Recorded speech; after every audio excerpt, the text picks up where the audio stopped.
How are you doing? It's that Sunday, the Sunday heat, Sunday afternoon blues. Is that a thing? How are you doing, Rainbow Serpent Festival? My name is HÄANA. I'm very excited to talk with you about how to find your muse. And all of you who are sleeping, that's totally cool. I know your subconscious will absorb everything we talk about today. I come from Los Angeles, and I arrived here a couple days ago, and it was quite the transition with all your beautiful heat. We're in the middle of kind of a winter in LA, but not really. And yeah, but it's amazing to be here. I was here last year, and I had an incredible time, and I'm so honored to be invited back to be with you all. So I'm a musician, a producer, film composer. I'm a touring artist. I tour all around the world. But I also have a background in photography and painting and dancing. And so I thought it would be a really interesting topic to discuss how to find your muse. How does one find their muse? Like, where do you find your inspiration, your spark of creativity, your like the thing that makes you tick? The thing that makes you create, that makes you feel inspired and produce works of art that then become your legacy. That's how I like to think of my art, is that I'm leaving behind this beautiful gilded encyclopedia or Bible of me, you know, the works that I've put together and put out in the world. So about 5 years ago, I got into my solo project, HÄANA. Before that, I had a few bands. I was in an electronic project. I was just basically discovering, how do I do music in the world? I grew up as a classical violinist. I started at the age of 3 and played in orchestras and symphonies, everything very classical. I didn't even listen to rock music. And then my first introduction to kind of alternative music, I got into country music because they had fiddles in it. And I thought that was cool. And then I started listening to the Cranberries and to, I discovered Azam Ali, who is a kind of a Middle Eastern singer. And probably my first entry point into electronic music was Claude Chaloub, who is a violinist from Beirut, Lebanon. And I really loved the way that he combined electronic music production with violin, but in this really beautiful way. Not like EDM, not like top 40 music, but like really intricate and beautiful. And it really moved me, it really sparked me. So about 5 years ago, I studied at Dubspot, which is this electronic music production school in New York. And I learned the ins and outs of producing electronic music in Logic, which is a program kind of like Ableton, Logic, Pro Tools. These are the tools for creation. And so basically every day we had to write something new and present it to the class. We did like 3 hours twice a week. And this one particular track that I was working on, I basically side-chained a sine wave to a hi-hat pattern. And it was this kind of rumbling, beautiful, kind of like deep pulsing thing. And I was like, ooh, that could become a dubstep thing. That could be the next hit. Okay. And then I had this vision to produce a music video. And I'm very inspired by Nordic music, by Nordic lore and culture. And so I presented my idea to my friend Arman, who then presented it to the cinematographer. And we all got on board with this idea. And we headed out to shoot this music video in 3 days. So I want to play this for you, but a little background on it. You know, this is something, when you're producing a work of art, you want it to be the best it can be, but sometimes you have to cut some corners, like you maybe don't have $20,000 to invest in a music video, but maybe you have 5,000. Or maybe you don't have that yet, but you're like, okay, I'm going to start pulling this together. And somehow, when you set your mind on something, the Muse is like, okay, she really wants this, let's make it happen. And so it started with a great track, but then it expanded into this beautiful visual idea, and all these pieces started to coming together, like all of the team. We basically hired about 12 people to be part of this production. I sewed the dress that I wore in the video. We, rented lights. We had this whole underwater scene. And so this is the video that I'm going to show you right now. It's called Brim Almar. And it was the very first thing that I put out in the world as my project HÄANA. And I really hope you like it.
So the three masked figures are actually the Norns, and they're in Nordic folklore, that they're weaving the threads of past, present, and future, the threads of life. But I wanted to keep it mysterious, but now you know the backstory.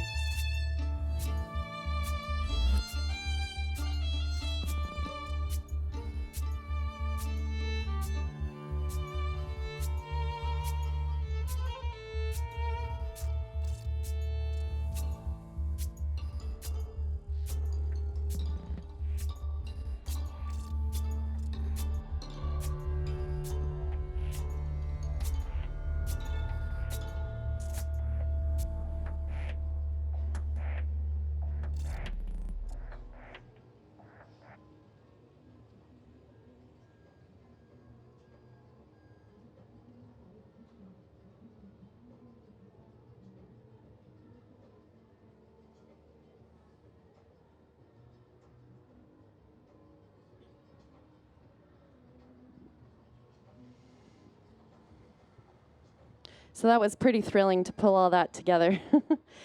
And thank you so much. So a little backstory on that too. The pool that we shot in was supposed to be heated.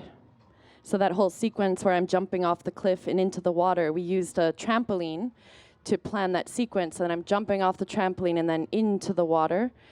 And so the pool was supposed to be heated. It was in May. It wasn't heated. It was in upstate New York. And I'm supposed to fall off backwards off this diving board. I have a full face of makeup. My whole dress is on with all these layers, extra layers that were UV reactive. And I'm falling backwards with a calm face, like, oh, this is nothing. And I fall in, and it's freezing cold.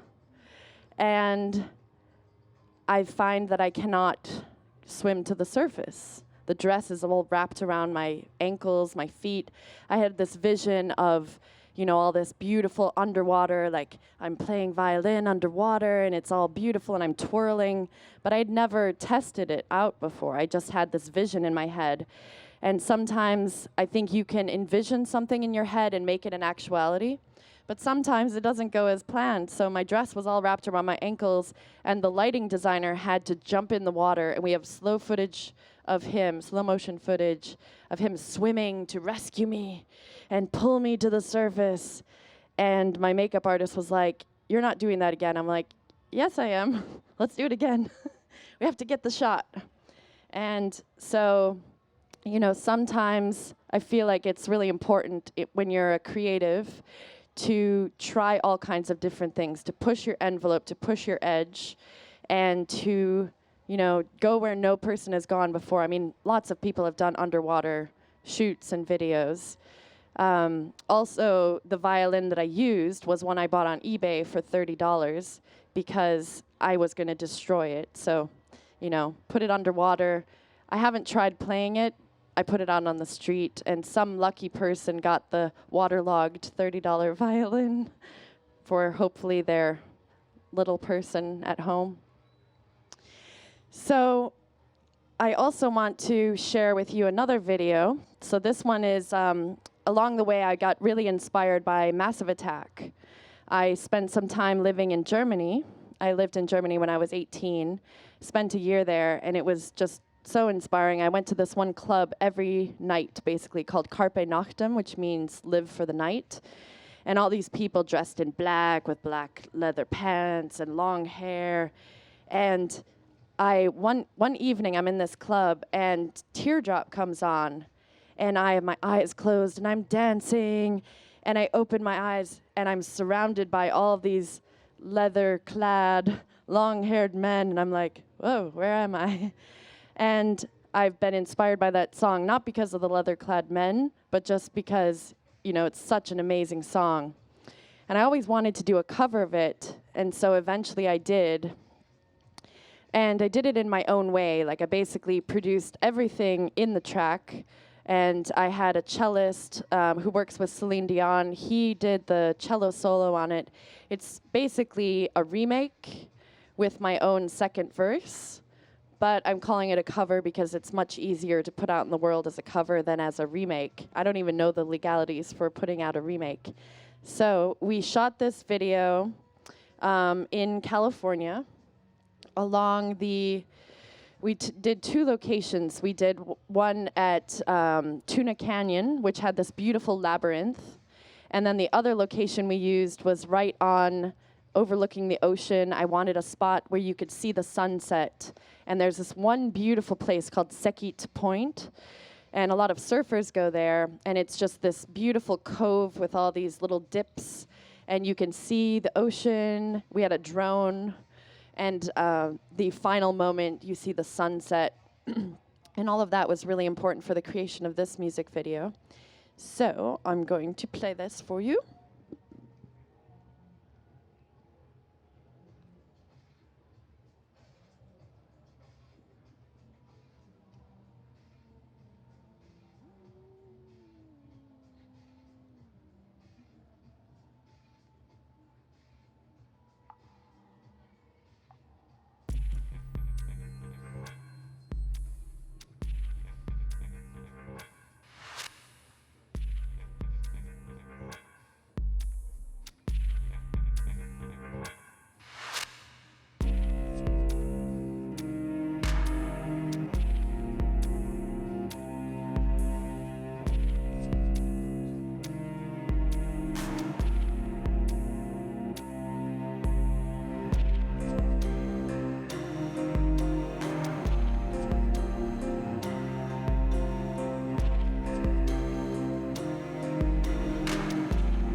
Thank you so much.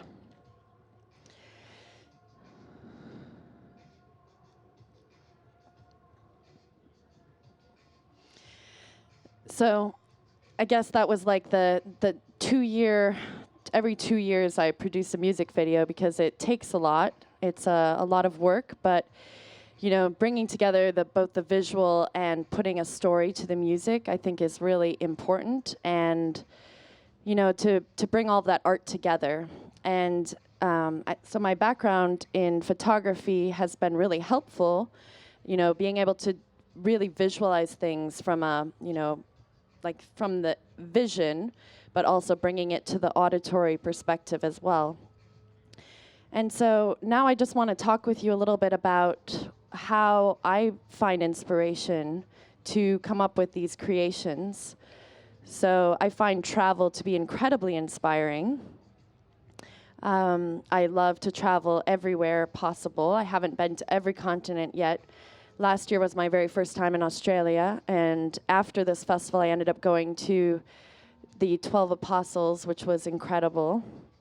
Last year I ended up playing a 3-day New Year's Eve festival in Abu Dhabi, and that was a really beautiful experience because I was there for this really crazy party, performing, doing my whole live electronic set.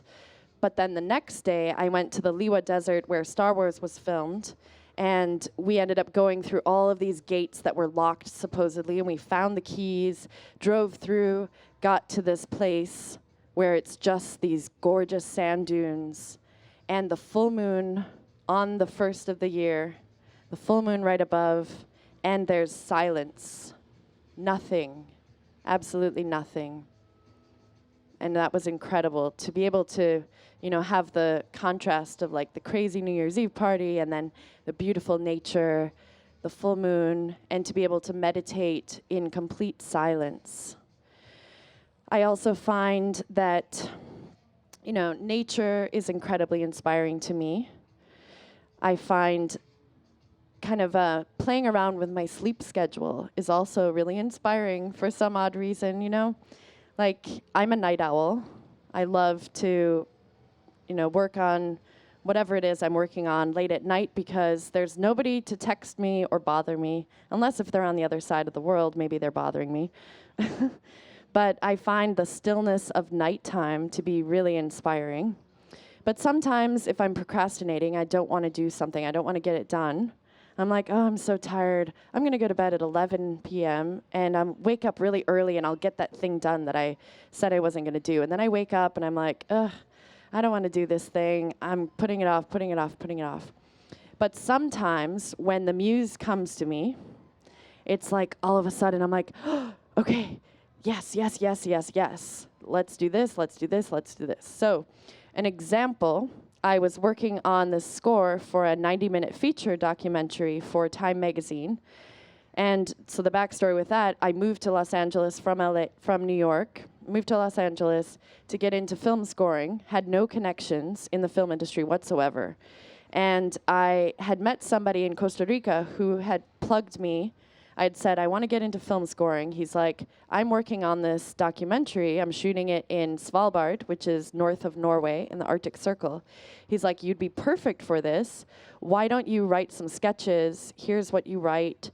You know, he painted the scene. I'm like, can I see any footage? He's like, no, just write these few pieces. It'll, you know, I'll just send them to the director.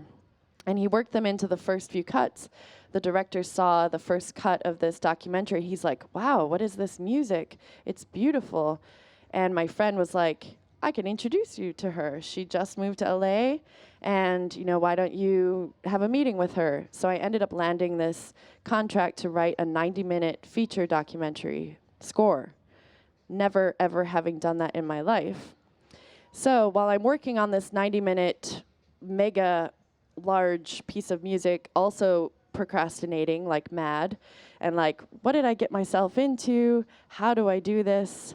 Somehow I pulled through and ended up writing all this amazing music. But while I was doing that, I was getting really, you know, kind of like, I need something fresh. I need something new. I need new inspiration. And so this track emerged from all of that. So I wrote this kind of Icelandic metal track called Salt, and I sent it to my friend in Iceland. So she helped me translate the lyrics from English into Icelandic, and then sent me this beautiful video of her singing the words, or basically saying them out loud. And because I love languages, I just listened to it numerous times and then sent her, once I recorded it, sent her the music, and she's like, "You sound not like a native Icelander, but you sound like you speak it fluently." So I was like, okay, that's perfect. Because there's nothing worse than singing in another language and people are like, what is she doing? So I want to share this track with you because this was my way of getting out of my procrastinating of writing the film score, but I was able to write another track, and I basically wrote it in like 6 hours, and then sent it to a friend who plays electric guitar, and he basically shredded on it. And I'd never written anything like that before. I'd never written with, shredding electric guitar and kind of like Icelandic metal. So I want to play this track for you.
Thank you so much.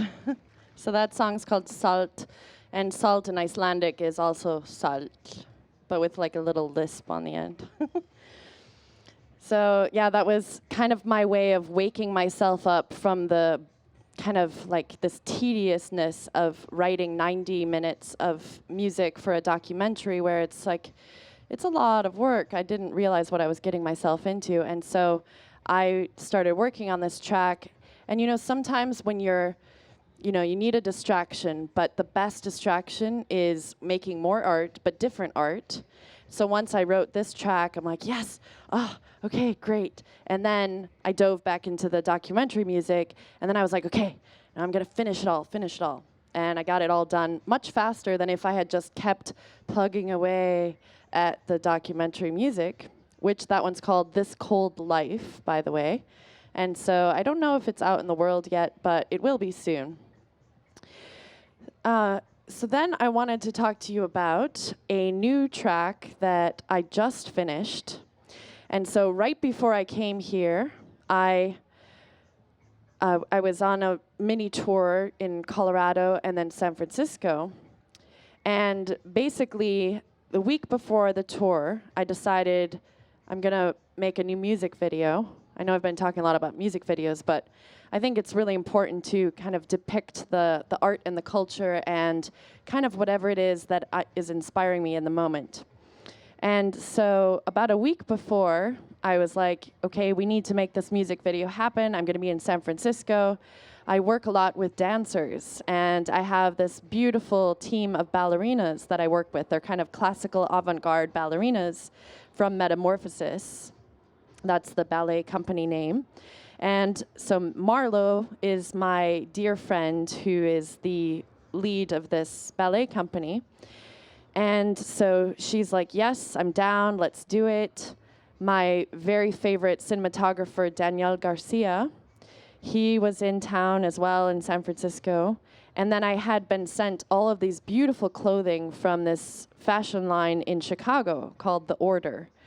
And so all these pieces started coming together very synchronistically, very, you know, like when something is right, all the pieces just fall into place.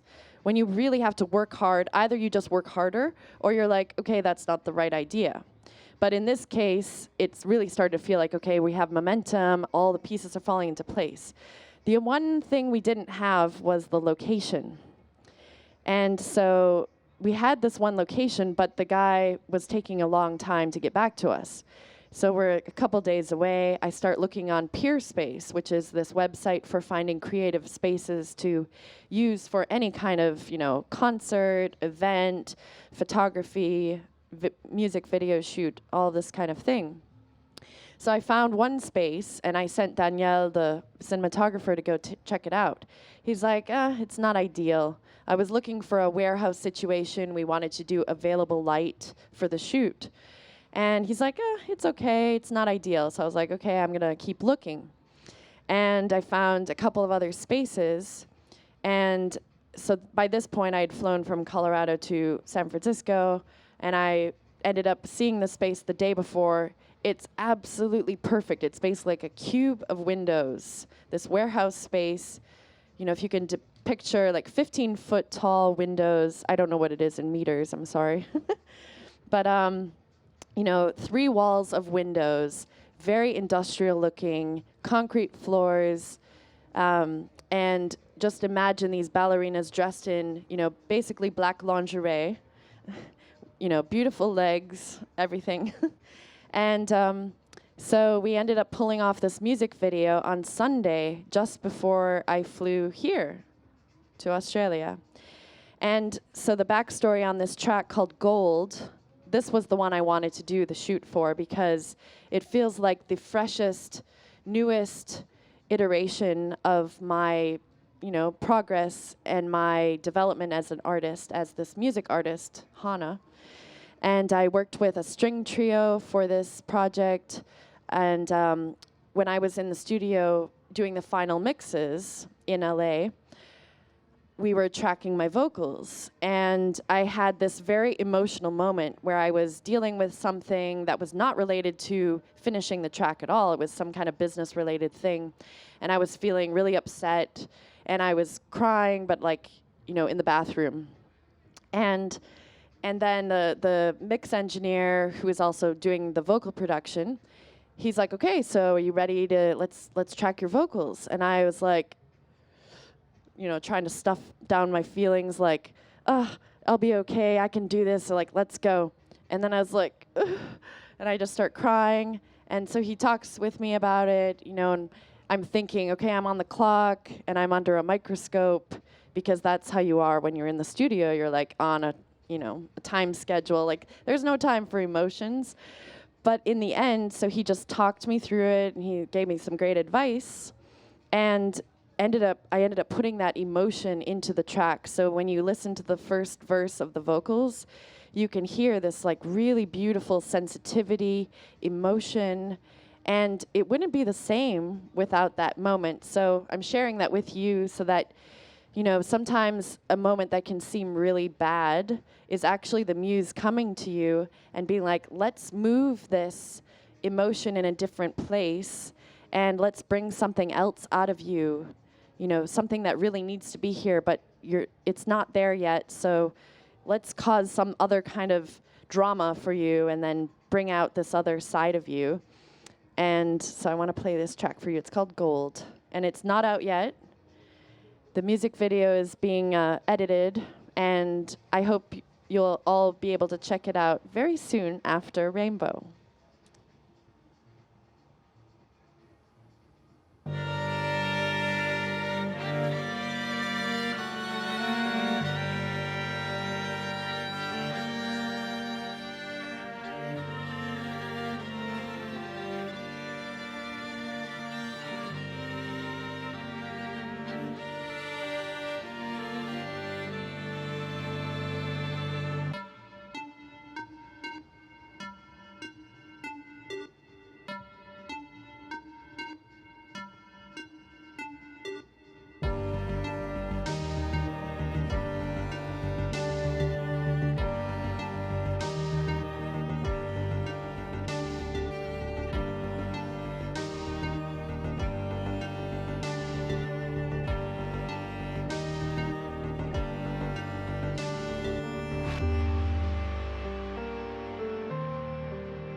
Thank you. Some other ways that I like to inspire the muse to come to me are playing with isolation and with being surrounded by people. I'm actually an extroverted introvert, or I'm an ambivert, as I like to call it. Sometimes I really need my alone time. I really need my private space, isolation, no Wi-Fi. Sometimes I play with turning off my Wi-Fi router and cutting myself off from all of that distraction because, you know, Facebook and Instagram can be such time sucks. But they're also really great for connecting with amazing people around the world. I sometimes go down these rabbit holes where I'm like researching who's connected to whom. That's actually how I got booked last year at Rainbow Serpent, was because I knew somebody who knew somebody who knew somebody, and then somehow I made it out here. So sometimes social media is a really good networking tool, and sometimes it can be a great procrastinating tool. I also love to challenge the edges of my comfortability. So last year, I did my very first talk on women in technology and music. And I basically presented it as a personal account as a woman in the music industry, being a producer, doing everything myself, also being my own manager, my own booking agent.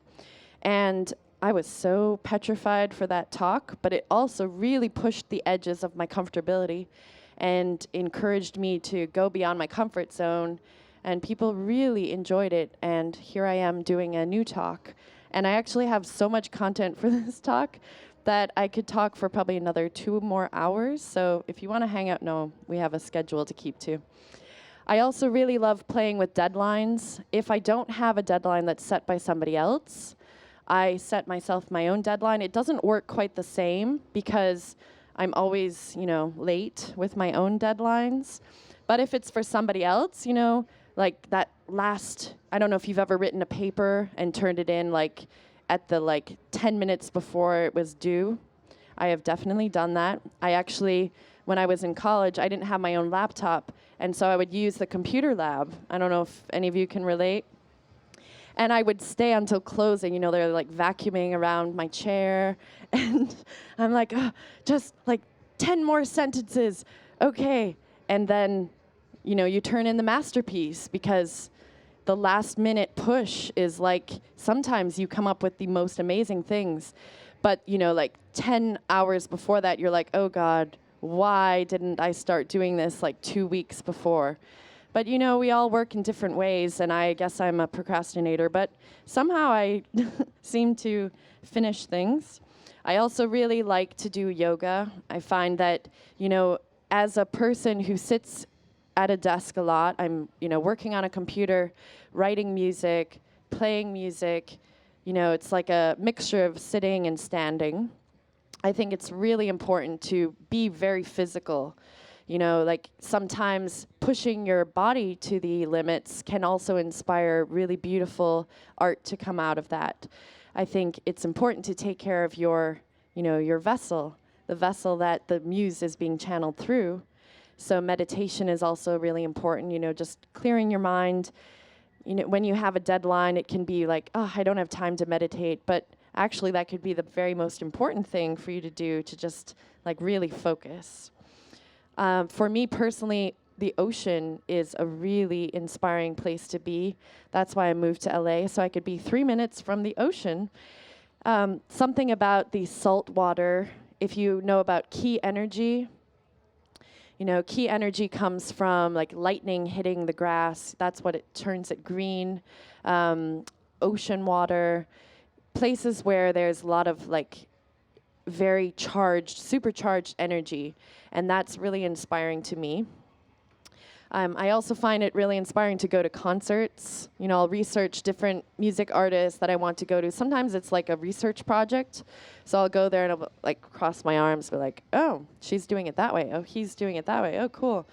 But, you know, if all the elements are right and I can just be completely absorbed, I'm not actually there studying. I'm just like, oh, this is amazing.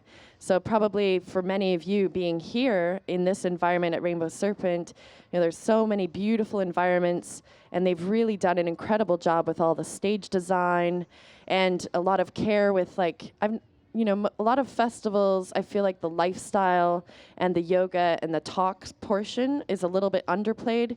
Here, I feel like it's such an integrated part of the festival. And that's amazing because that means you're all really interested and inspired to learn and grow and, do yoga, go to the gallery, but all the music stages with music going all night.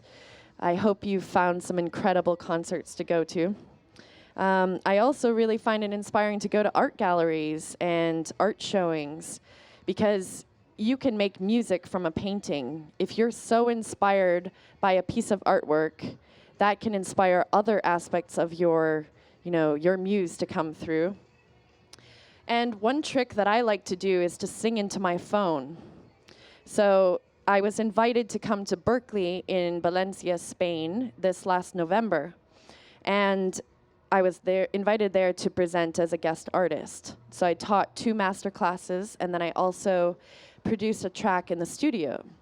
And when I went in to do the studio performance, actually I came in with my laptop, my machine, which is a beat production software and tool by Native Instruments, and I came in with my violin. And I had all these master's students who were part of this program. They had applied to be part of the project. So I picked a few pianists, a cellist, violinist, violist, a bass clarinetist, a harpist, and a vocalist.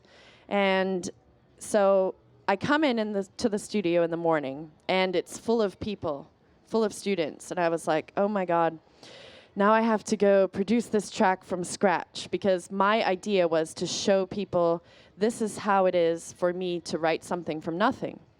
When I had arrived in Spain a couple of days before that, I had sung this song that had just come to me. I sang it into my phone. So I came into the studio with that, just this little melody. I'm going to play it for you right now.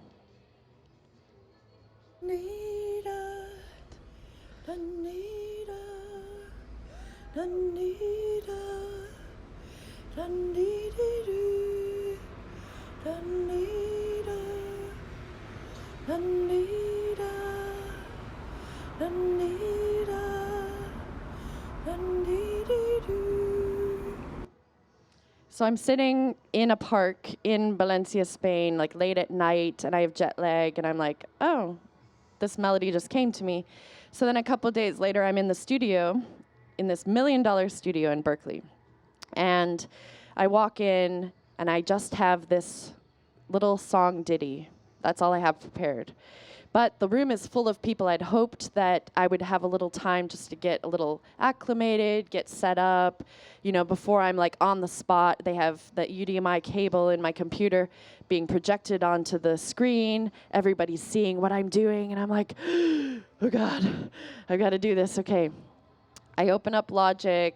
I get started. I'm like totally cool. I'm like, just whatever. I do this every day. It's no problem.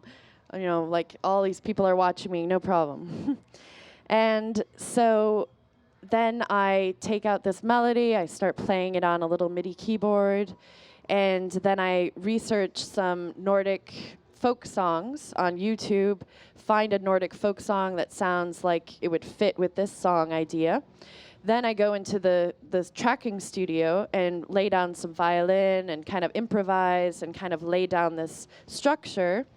And then I throw down some beats and a bass line, and then I just keep layering. And by this point, I'm just so in it. Like a few hours in, I'm not even noticing that anybody's in the room. And then I start pulling from the talent that I had collected, the pianists, the harpist. And these were just incredible students who wanted to be part of the project. So I start pulling them in. We were tracking them in the live room and handing back the files on a little USB key, because they were set up with Pro Tools, I was with Logic, so this whole process. And in 8 hours, we came up with this track. And it was just so incredible, because this was another example where I'm pushing my boundaries. I was not comfortable at all. I was very unprepared, but I strategically planned to be unprepared just to show them this is how I sometimes write music. And so we came up with this song called Mora. And it's still in the rough stages. I haven't edited all the parts in, but it was such an incredible process to write this track, Mora.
Thank you. So I could talk about so much more. I do just want to briefly show you, because I did mention in my bio that I had a bunch of photography, but a lot of background in photography. So when I travel, I really like to chase the light. The light is really important to me. I don't really like using artificial or studio light, but when I do, I like to use it like real light. So here's just a few quick examples of my photography. Can you put it up on the screen? Oh, it is. Oh, okay. So this was in Iceland. Really beautiful cliff, birds, That's me hanging out in a hot pool at like 4 a.m. in Iceland, because there's 22 hours of sunlight in the summer in Iceland. It's just so inspiring. That's my yoga friend, Arana, doing yoga on a glacier. And then she's actually risking her life by doing a beautiful dancer pose over a steaming hot, natural hot springs. And these beautiful women have created this thing called the Moon Deck, and it's a female-run business based out of LA. Andy, the woman on the right, is the illustrator, and Arana, my yoga friend, is the author and creator of this Moon Deck, which is basically a tarot deck of cards. And so I did a lifestyle photo shoot with them. And I just wanted to kind of capture the glee and the beauty of women and, sharing ideas and inspiration with each other. This was in the hills of Los Angeles. And here we are chasing the light. Andy also creates these beautiful kimonos that she's wearing. It's all hand-painted silk.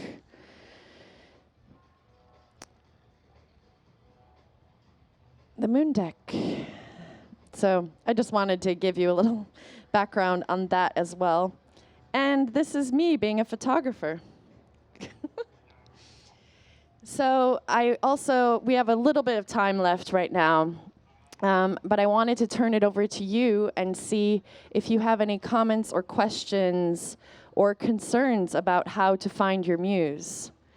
So if we can pass a mic around, if anyone has a question, just raise your hand and we'll send a mic over to you and any, dying questions you have to ask.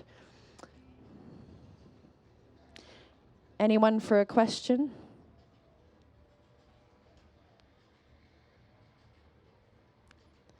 And if you want to tell me your name and where you're from. Hi. Hello. Yeah. I'm Charlie, and I'm from Melbourne. And last night I took some acid, and I jumped over the fence, and I was in the forest, and I was just like meditating, and like feeling the trees and the earth, and I was just asking myself, what is my purpose? Because I'm starting to get more irritated with like just doing like nothing, and I really want to put my energy into something 100%, but I don't exactly know what that is. Into something, what was that last thing you said? 100%. Oh, 100%. Yeah. Okay. And so I'm just like, I was just repeating, what am I doing here? What am I doing here? What am I doing here? And then I think I just needed to breathe in and relax because I was too much in my head. But it would be good to know, like, I just walked in, so I'm not sure. I didn't hear anything. All I saw was how to find your muse. So you're looking for the muse. That part is clear. Yeah. And what is it that you do right now?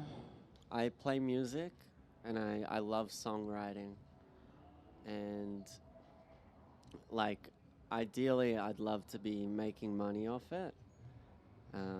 And I'm slowly working towards that. Well, I think with any kind of art, there's two kind of takes on it. There's either the poor man's perspective or the poor person's perspective of like the scrappy artist, or there is the successful entrepreneur.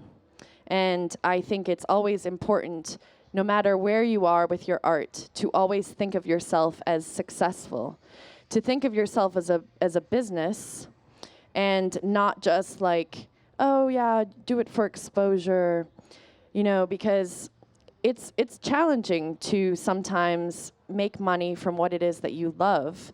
But when you can truly find the balance, the live-work balance of making your art, your passion, your job, then you're not really working, you're having fun, you're enjoying. So I think it's important, if you're just emerging or just breaking through or transitioning to something new, that you find something that allows you to stay afloat, that doesn't take all of your energy, doesn't zap all of your creative energy, but also doesn't mean that you're like eating Wonder Bread or, like canned tuna every night. So I think with any kind of following your passion, finding your muse, it's important to be smart about it, to think like a business, to not just, accept, not payment, but to really value what it is that you do, and to, balance like your money and your passions.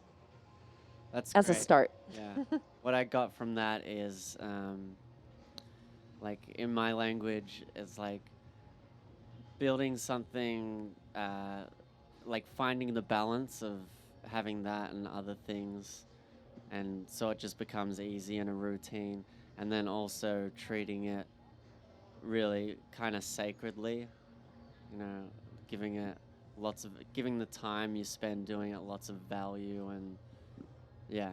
So thank you. Yeah. Thank you so much. Yay. Anyone else with a question? We want to get a few more questions in before we have to end. We have exactly 2 minutes. And if you could say your name and where you're from. HÄANA, I'm Dino from Sydney, here with a few mates.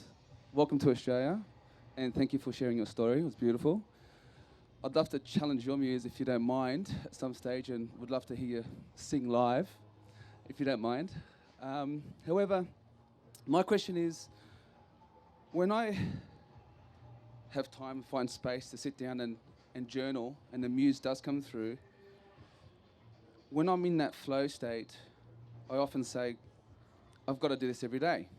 It's just amazing. I come out of it, and you challenge your thoughts, you challenge your beliefs, and what comes through is amazing. Yet, why is it so difficult the following day or 3 days later, and you still haven't gone back to that journaling? Why is the resistance there? If you get so much from it, why is that resistance still? Because we resist what's good for us. It's kind of like if we could eat chocolate cake every day, wouldn't we? But we don't. I think that, the muse comes to us occasionally, but not every day, because that would be like having chocolate cake every day. So it might be a bit overwhelming. And I think that playing with the ebbs and flows of inspiration and then feeling the lull of no inspiration, I think that's all part of the process, part of the journey. We wouldn't feel so elated, so excited if we were, always on this high. It would actually exhaust us. So when we have those low points, it's important to remember that that's part of the journey, and that soon, hopefully soon, when is it coming? And then we find her again, and then we're like, yes, and it's elation. But if we always were, in that high, beautiful place, the contrasts are where I think is part of the magic and the beauty as well. So I think it's important to appreciate that journey with art and with, feeling inspired and feeling uninspired. Thank you. And we have time for one more question. And I just want to tell all of you, just before we get into the last question, that you do have an opportunity to see me play tonight. I'm playing my Deep Sonos project, which is an ambient, textural, almost beatless project over at the Chill Stage tonight at 9:30 p.m. Yay. Hi. Hi. Hi, my name is Silvia. Thanks for sharing. I only caught the last bit. But I saw when I arrived, you were sharing images of your sisters creating together with other muses, sharing Shakti energy. I feel like this is my gift to channel this energy, especially with women and creating together. Sometimes I find it challenging to deal with all the energy, obviously, and I was wondering if you had any experiences or how you would go about still feeling inspired and creative whilst sharing with other women, if sometimes there's some senses of jealousy, or do you know what I mean, like in terms of, I don't know if I explained myself very well. Yeah, you did. Well, when I lived in New York, I had a women's circle, and it was a very tight-knit women's circle, and we would meet on the new moon. And we were probably like 12 women, and we didn't invite new ones. It was a closed circle, and the reason for that was that we could feel really comfortable to share deeply and really, go deep and feel safe. I had been to other women's circles where, there'd be new people coming all the time, and like, how deep do you go with all these new people? Like, you don't really feel that safe. And so that was a really beautiful practice because we were all very, supportive of each other. We all shared lots of emotions, lots of feelings, quite a range of emotions. And it was a great checkpoint for really thinking about, like measuring our projects, our success, our deep feelings, our, just our personal lives. And I've always felt this very supportive energy around other women. And I think you can cultivate that. It's not something, some women are catty, I'm sorry. Men are catty as well. But the most important thing is to cultivate this energy of like sharing and being supportive, and that everyone is unique. You know, there's no two people the same on this planet. So why feel jealous of what somebody else has? Why not lift them up, support them, really take care of them? So, you know, if that's something you're really wanting, it sounds like you're already on the verge of really making that happen. So go for it. Thank you so much for being part of this talk. I'm really glad that you all are seeking how to find your muse, and I hope that some of my stories were inspirational to you.